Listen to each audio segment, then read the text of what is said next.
Gara-gara Deddy Mulyadi ya ganti KDM jadi balangsak aing kos kieu ye. Ang loboknya hese. Viral ada seorang bapak-bapak tanpa tedeng aling-aling langsung mengatakan gara-gara Kang Deddy Mulyadi saya menjadi sengsara, aing jadi sangsara hirup. Kata bahasa Sunda gitu.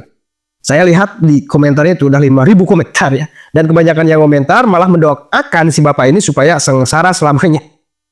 Mudah-mudahan bapak iya sangsara salilana. Kata netizen gitu malah mendoakan buruk pada bapak ini.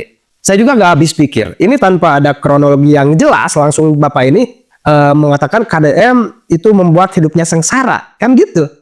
Sontak ini membuat siapapun yang menonton ini akan memiliki opini yang liar. Mungkinkah bapak ini termasuk orang yang memang dalam lingkaran tambang ilegal atau gimana? Karena Kang Deddy Mulyadi menghentikan operasional ya, menyetop ya, membubarkan tambang-tambang ilegal beroperasi ya. Ya memang bagi para mafia, bagi para pelaku tambang ilegal ini sangat merugikan kebijakan Kang Deddy Mulyadi. Tetapi meskipun begitu ya, kebijakan Kang Deddy Mulyadi itu menyelamatkan masyarakat dari banjir, dari longsor, banyak pokoknya ya. Ini lucu banget ya. Coba kita lihat dulu lah agar tidak penasaran. Cekidot.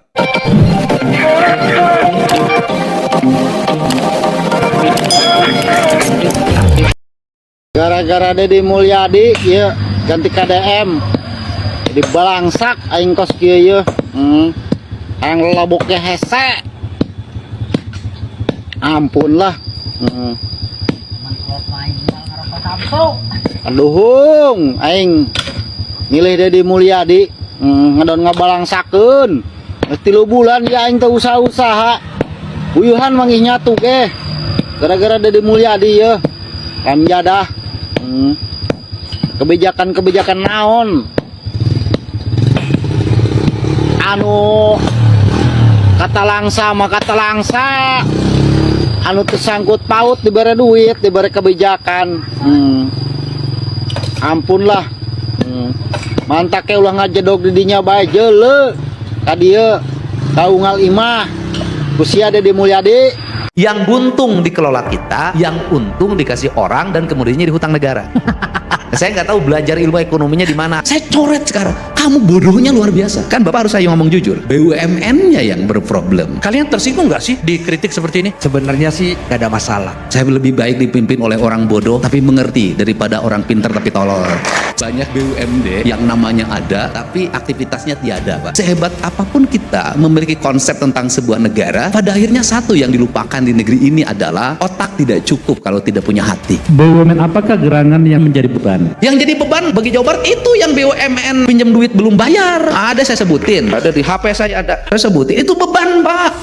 Sudah nggak ada duit Pemprov Jabar dipinjam. Iya, gua demen yang kayak gini-gini nih. PT Barata Indonesia 89 miliar lebih. PT Perikanan Indonesia 96 miliar lebih. PT Papro, PT Kimia Farma 950 miliar lebih. Totalnya 3,6 triliun 76 miliar 872 juta 709.596. Beban, Pak. Pak Gubernur yang bikin beban tadi. Ya, saya khawatir jangan sampai kita langsung mencap ya teman-teman. Proses di dalam itu sangat ketat sebenarnya. Pinjamnya tanpa agunan. Itu udah berarti pidana dong. Jadi gini, itu udah nggak pakai akal sehat. Jadi kalau Bapak ngomong profesionalis, menurut saya sudah tidak profesional, Pak. Bagaimana sebuah kredit nilainya hampir 600 miliar dikeluarkan pernah agunan? Tidak ada agunan. Jelas menseannya itu. Ada yang lucu loh, Pak. Seluruh perkebunan PT PN karet itu ditebang, habis dijual kayunya tanpa rencana. Setelah itu sekarang menjadi tanah kosong, longsor di mana-mana. Satu sisi BUMN yang mengatakan saya mendapat keuntungan dari penjualan kayu, tapi di sisi lain negara jebol untuk merecovery.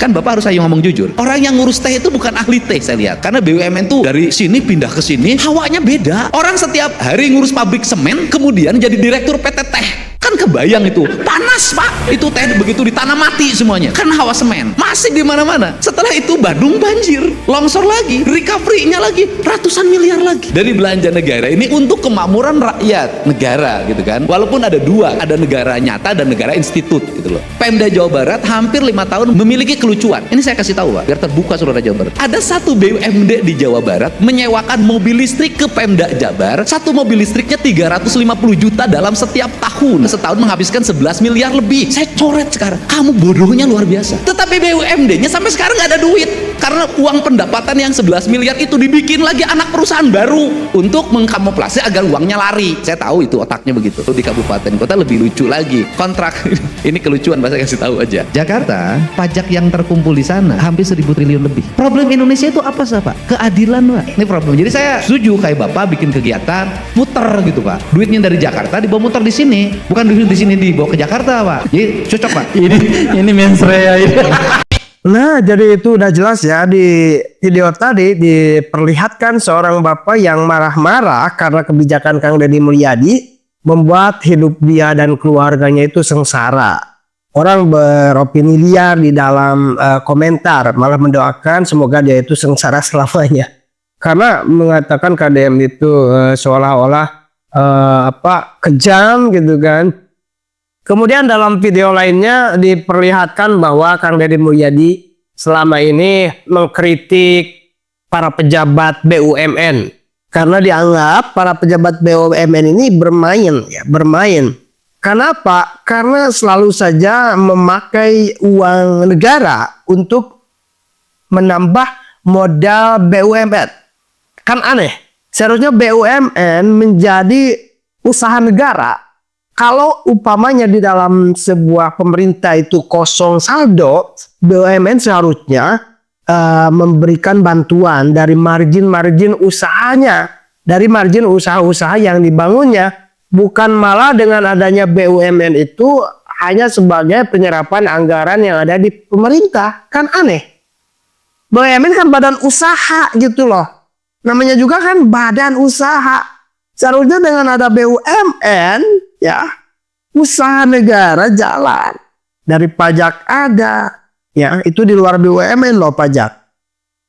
Dari BUMN ada masuknya berapa? Selama ini saya belum mendengar berapa persen sih pendapatan APBN atau APBD gitu dari BUMN gitulah.